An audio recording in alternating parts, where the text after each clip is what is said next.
Good morning, everybody. I'm Keith from Highlights PR, and what I'd like to do today, as Nicola says, is just give you an insight into how you can actually do some PR yourself by coming up with the unique ideas that the media like.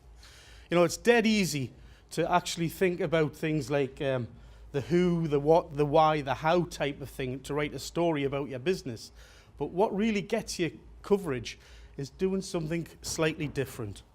I think this is running away itself at the minute. So forget all those things for now. I'm looking at the hook. Now this is a very long time ago. That's me in the middle. I was in a punk band called the Village Idiots, and nothing much has changed since then, to be honest. I still love my punk music, and in fact now I'm a presenter on Radio Northumberland with the New Wave with Newman show. So I still do that sort of thing. I love it. Another passion of mine goes back years. That's me there with me dad and me sister down at the quayside. I love boats and ships, and the top picture there was me when I was in the Royal Naval Auxiliary Service. I was a lot thinner than I was, and I looked like Benny Hill with that hat on. Now I'm with Angela here in the Maritime Volunteer Service, and we do great stuff with like tall ships coming up and things like that. So I'm still into boats, which is why 4 years ago I bought my floating office. Now I'm not dead rich. I worked for 20 odd years with a gas boat and got a good pension. Now I haven't got a pension, but I've got a boat. So that's my floating office, and anybody's welcome to come down, have a cup of tea, and it's just a lovely place to work. Now, the reason I've actually told you about my punk past and my boat is because you can make a story up about that. It's not just Keith who runs a PR company and he's got these clients and this, that and the other happens.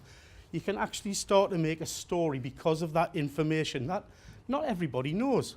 So, what I want you to do is to think in your own mind things that are unique about your business, because these are the sort of results I get. I love that headline. I didn't even make that one up. PR boss fulfills dream of floating the firm in the city. Makes it sound as though I'm massive. It's a bloke on a boat, for God's sake. But it got great PR for us.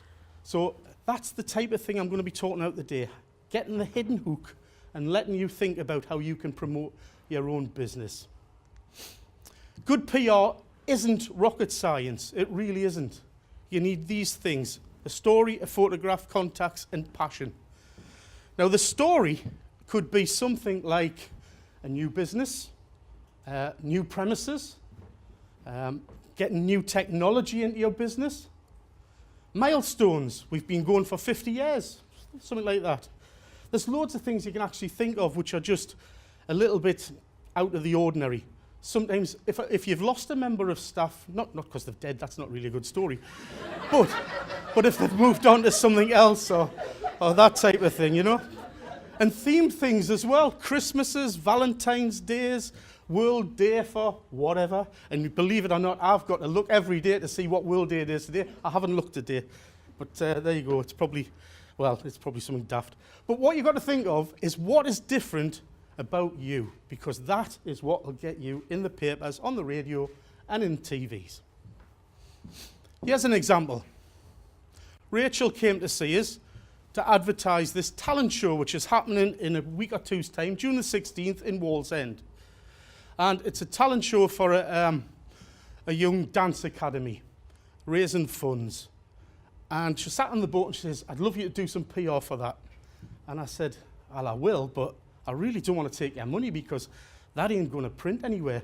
If you want to do something like that, do advertising, put an advert in the local paper or something, but it's not an interesting enough story just as it is like that."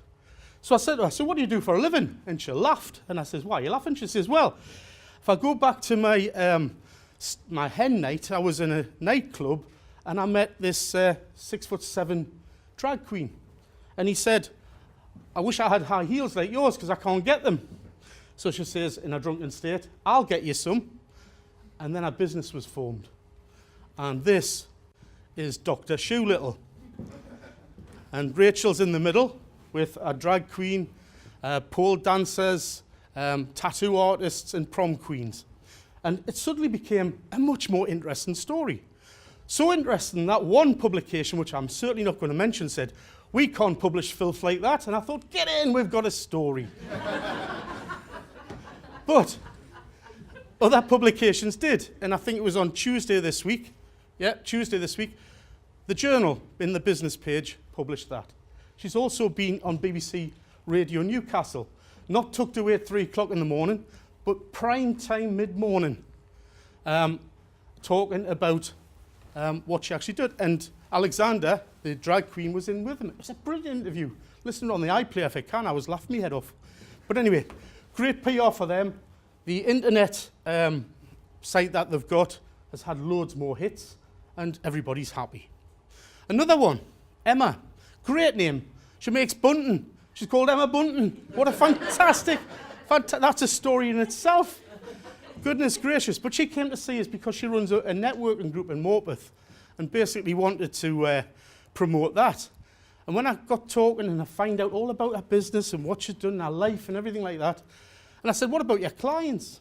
And she said, she says, "We can't tell you really, but I'll tell you anyway, but it's embargoed until next week. I've actually got the bunting for Warner Brothers film Paddington 2. I says, "You've made the bunting for Paddington 2? "Yep." So I thought, there's your story. Emma Bunting goes worldwide. The picture is really important. Angela, as with many of these photographs, took the pictures. Great picture. The picture has to tell the same story.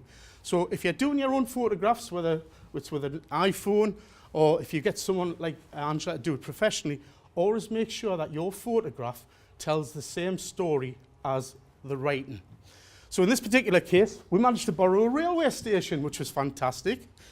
And we've got a suitcase and a little Paddington bear, and there you are. And we even put the bunting up in the background. So it told the story. And that was the result. Again, business page in the Journal, on TV, lots of loads of coverage for her. And we're now doing much more stuff with her as well. So it's trying to just find that little thing that's different. Richard's in the audience. Where are you, Richard? There you go. Richard wrote this fantastic book about time travel. And would you believe it's set in Cramlington and Durham? It's brilliant. Now, the thing is, Richard had gone to his publisher when the book came out last March, and they did some PR for him. But their idea of PR is go and do a book talk here, go and do a book launch there. They don't have the time or the inclination, really, to do what I've done. And I immediately realised that what was unique for Richard wasn't his background where he's won awards, which he has. It was the fact he's from the Northeast and he's writing about the Northeast in a book. So we got the photographs taken at places like Northumberlandia and also in a pub in Durham where the book's set. And, well, he'll tell you himself what sort of coverage we actually got for him. So much so that he's now talking to a Hollywood director. Isn't that right, Richard?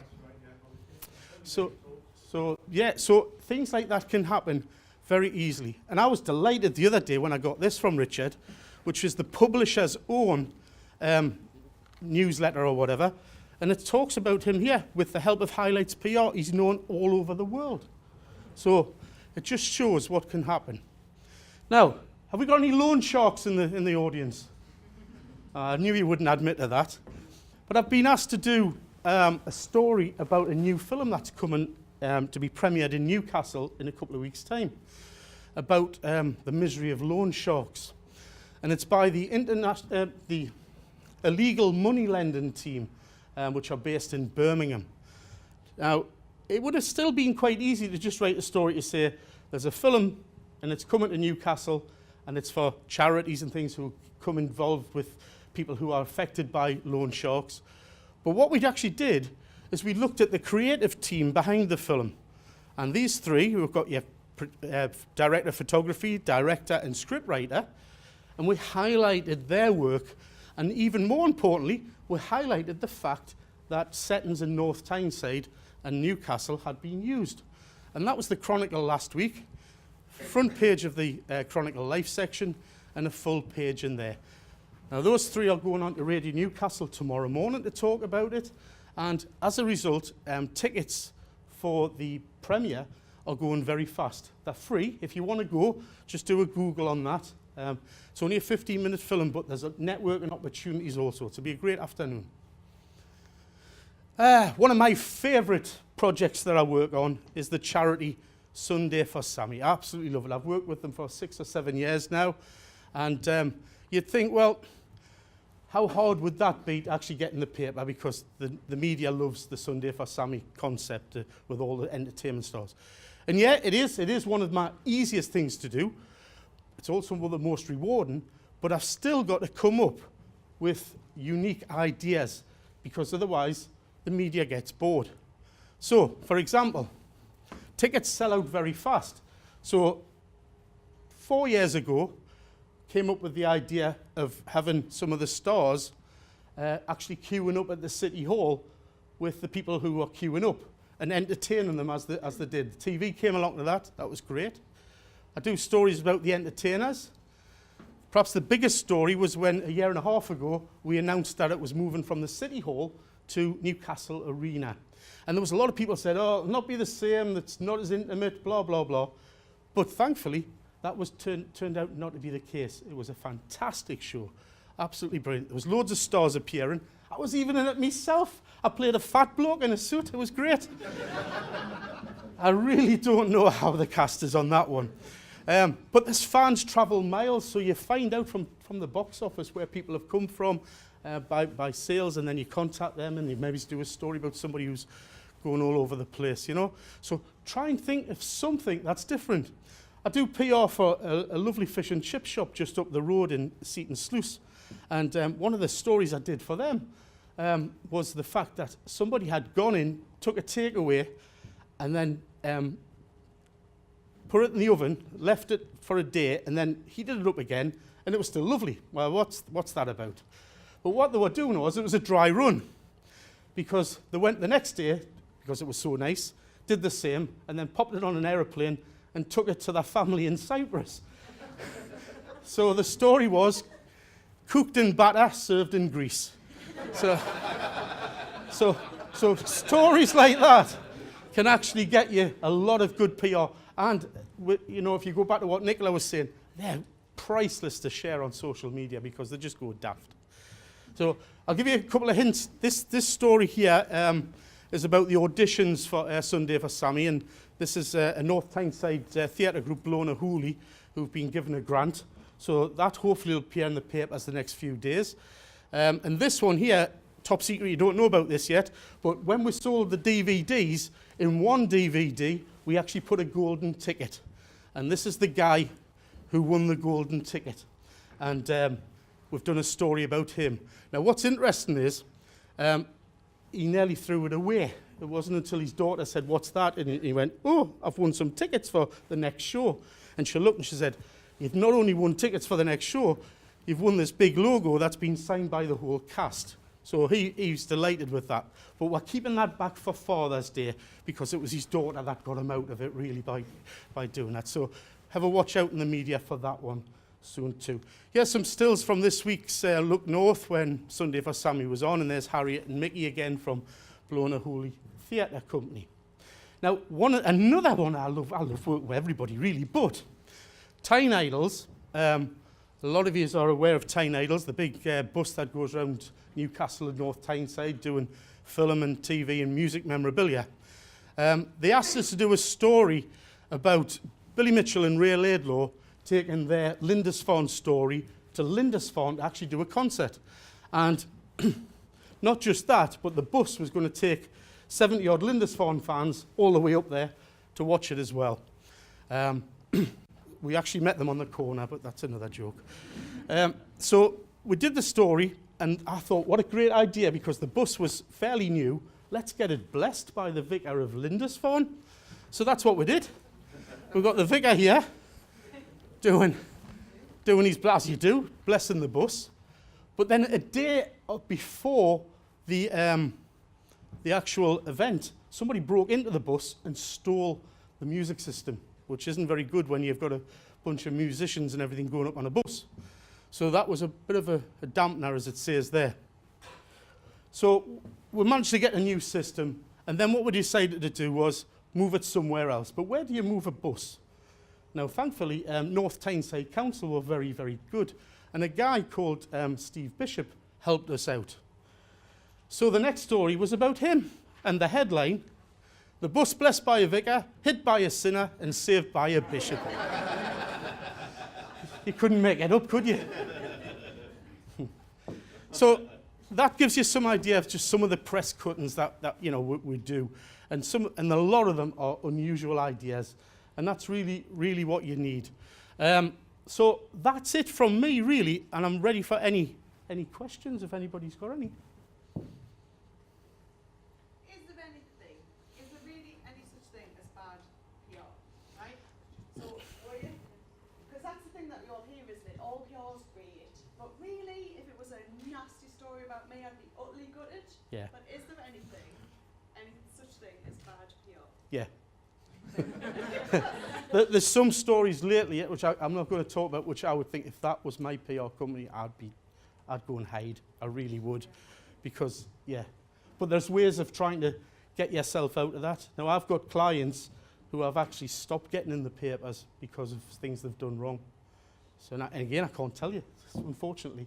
But there is definitely bad PR. Sometimes I can make stories up that sound bad but are actually good. I haven't got any examples at the minute, but I've done them. And but no, generally speaking, if you're honest and do things by the book, you'll get the coverage you want. But if you do end up in a situation, I actually look after a number of organisations by doing crisis management. The biggest one is from my background when I was working in Northern Gas and British Gas and all that. So the other week I was actually called out to Gateshead. There was a major fire in a block of flats. And because we had gas vans there everywhere and the media was everywhere, I was called out to make sure that the media knew it was nothing to do with gas. We were there just to isolate the supply. But I've also been out to places where it is our fault. And you've got to be so careful what you say. But crisis management, it's dead exciting. But well, it's not. And I have got clients who use us for that. They ring us up and say, "We've got the situation. What do you think?" And I'll say, "Don't do it," or I'll say, "Do it, but be careful." Yeah. Yeah. So if you're writing your own press release, and I'm just talking about sort of local, regional press, not national, when you submit it to journalists, you do it by email. Yeah. Is it then worth getting on the phone to chase that up, or are they too busy and don't want to use it? Can I tell you something? I never, ever ring a journalist up because they hate it. They really do hate it. If they're going to use it, they'll use it. I can count on that hand how many times I've rang up when I'm sort of like, "Oh, that really should go in." I might drop them an email and say, "Sorry to bother you, but is that story, the one about Dr. Shoolittle?" I was quite worried about that photograph in a way. Not Angela's, so she doesn't have to worry about that. I was worried about it because it was a little bit risque. And I emailed my colleague at the Journal, and he said, "We're definitely using it." But it was about 2 weeks after I actually issued it, and I'm expecting my stuff to be in within a week, really. The best thing I can say is write to the sort of like general sort of news desk at each of the newspapers, and just, if it's a good story, they'll use it.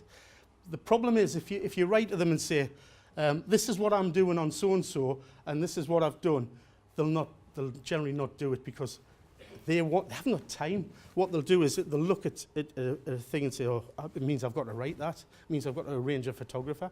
And best will in the world, newspapers now have got 1 or 2 photographers and that's it. So if you can send them something that's ready-made, here's a great book. PR for Dummies. That's the one to use. It's got loads of good hints in there. And but that, if you can make it ready-made for them, you've got more of a chance. But to be honest, they have things like that every day. If it's topical as well, you've got a good chance. But then again, it's time dependent. Yeah. If you say put your own piece in, what sort of length do you think would be? Depend on what you think. My press releases are always about 400 words. Always start with a good catchy title to get their imagination. I guarantee most of the journalists will copy and paste everything that I do apart from the title. They'll change that title because they'll think they're cleverer than me and they'll put their name on it then. That's the way to do it. But yeah, 400 words, a nice opening paragraph, basically teasing people, not giving away what you're actually doing, and then the body of the thing, the who, the what, the why, etc. Yeah. How important is photography? Incredibly important. I see pictures of people like standing like that and all sorts. It's horrendous. In fact, I'll give you a little bit of a thing here. This photograph here for a business group hit all the papers and online stuff, but the people who commissioned it wanted a big check in it. I hate checks for charities and stuff like that. I hate it. And whilst it's a nice enough photograph, that photograph there with a bit of action in is the one that does it. But good quality photography where the subject is in the sort of like frame. Maybe you've got a bit of brand in there, not too much, is exactly what you want. But Angela, I'll tell you all about that later on. Any more? Fantastic. Well, thanks very much for your time, everybody.